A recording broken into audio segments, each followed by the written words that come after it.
थकबाकीदारांच्या मिळकतींवर बोजा नोंद करावा, तसंच सर्व विभागातील अधिकाऱ्यांनी दिलेलं उद्दिष्ट पूर्ण करावं अशा सूचना कोल्हापूर महापालिकेच्या आयुक्त के मंजुलक्ष्मी यांनी दिल्या।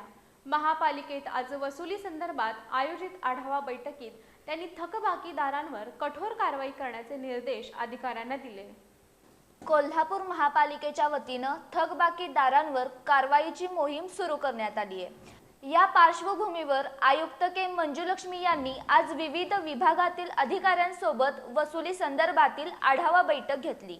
नगर रचना, घरफाळा, पाणी पुरवठा, इस्टेट आणि परवाना या विभागांनी वसुलीचं उद्दिष्ट पूर्ण करावं, तसंच थकबाकीदारांच्या मिळकतींवर बोजा नोंद करावा अशा सूचना आयुक्त के मंजुलक्ष्मी यांनी अधिकाऱ्यांना दिल्या। सर्व थकबाकीदारांवर कठोर कारवाई करण्याचे आदेश त्यांनी दिले। शासकीय थकबाकी असलेल्या विभागांशी पाणी पुरवठा, घरफाळा विभागानं समन्वय साधून रक्कम वसूल करण्याचे निर्देशही त्यांनी दिले। पाणी पुरवठा विभागानं मोठ्या थकबाकीदारांवर कारवाई करून त्यांचा पाणी पुरवठा खंडित करावा। ग्रामपंचायतींच्या थकबाकी वसुलीसाठी जिल्हा परिषदेच्या अधिकाऱ्यांशी समन्वय साधावा असं त्यांनी सांगितलं। इस्टेट विभागानं थकबाकीदारांचे दुकानगाळे सील करावेत अशा सूचना त्यांनी दिल्या।